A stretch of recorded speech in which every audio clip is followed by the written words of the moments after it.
If you've been driving on Highway 43 in Winona, you may notice some traffic delays and lane closures, and it's all for a good reason. Starting today, the Minnesota Department of Transportation is conducting its annual interstate bridge inspection in the area. News 8's Keely Arthur joins us now with more on how they are keeping your commute safe.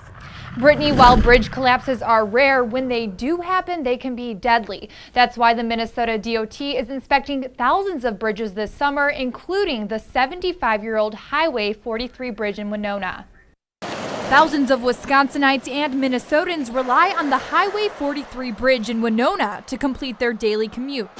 Around 12,000 cars a day. Every time wheels hit the pavement, it means a little more wear and tear on the bridge. All bridges deteriorate as soon as they're built. That's why for the next 3 days, the DOT is examining the bridge top to bottom. We're looking for section loss, any kind of distortion to those members. We'll measure that section loss and make sure that everything is in order.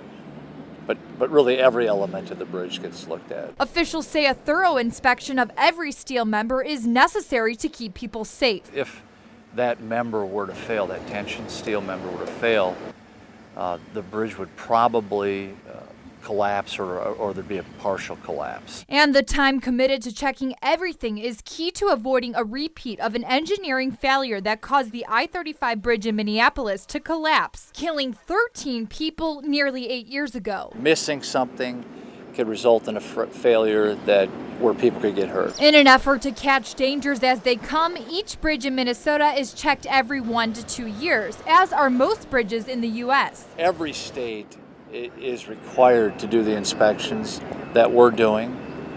So, yeah, Wisconsin's looking at their bridges just like we are. Besides bridge inspections, the Minnesota DOT monitors the weight that is put on the bridges using a special scale almost daily. But they say the summer is the ideal time to do most of their thorough inspections because they can spot cracks and damages much easier than if the structure was covered in snow. Okay, thanks so much, Keely. Because the Highway 43 bridge was built in the 1940s, it will be replaced by a new one in the next 2 years. Construction for the new bridge is currently underway alongside the current one.